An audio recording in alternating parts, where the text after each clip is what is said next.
Mr. President, Iowans are wondering today when the legislature is going to start taking COVID-19 seriously and start helping Iowans who have been hurt by this pandemic.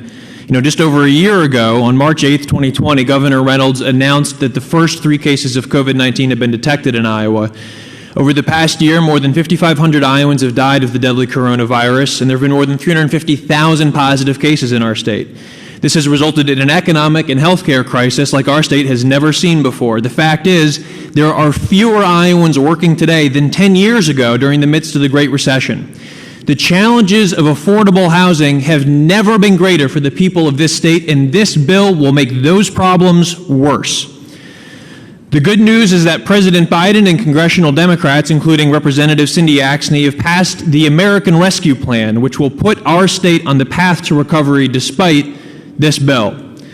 The bad news is that this legislation and others on today's debate list are going to do very little to nothing to address the fact that Iowa's COVID relief effort has been too little, too late.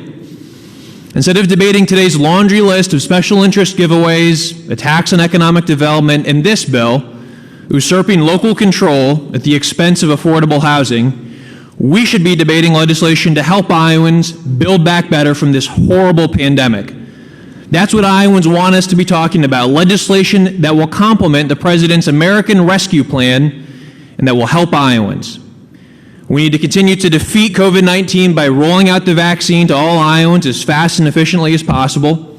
We have to help the Iowans who are hurting because this pandemic has sickened Iowa workers, shuttered businesses throughout the state. But the good news is that we do have resources to support those struggling small businesses with grants and forgivable loans, to help the cities and counties and school districts bounce back from a tough year. Cities and counties, by the way, that will be hurt by Senate File 252. We can assist food banks that are serving an increased number of Iowans in need, including Iowans who will be hurt by this bill because they will be denied an access to an affordable source of housing.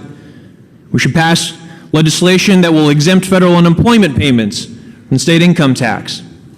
We have to get ready to build back better by passing an Essential Workers Bill of Rights that guarantees better pay and stronger workplace protections. We have to keep our local small businesses going because they are the fabric of our communities.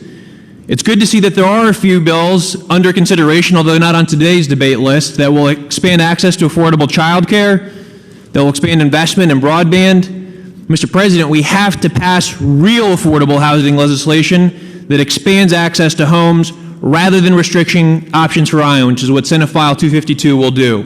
And finally, Mr. President, we have to ensure accountability. We need an independent blue ribbon COVID commission with representatives from all sectors of our economy and both parties with real power to investigate what's going on in our state, what has happened with our state government response, and what is the real impact of COVID-19 on our economy and on Iowans across our state.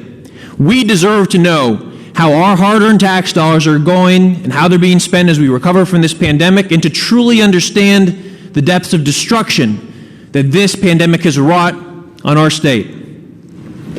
I want to say thank you to President Biden for his work to unite the country and to deliver needed relief for Iowans who desperately need our help.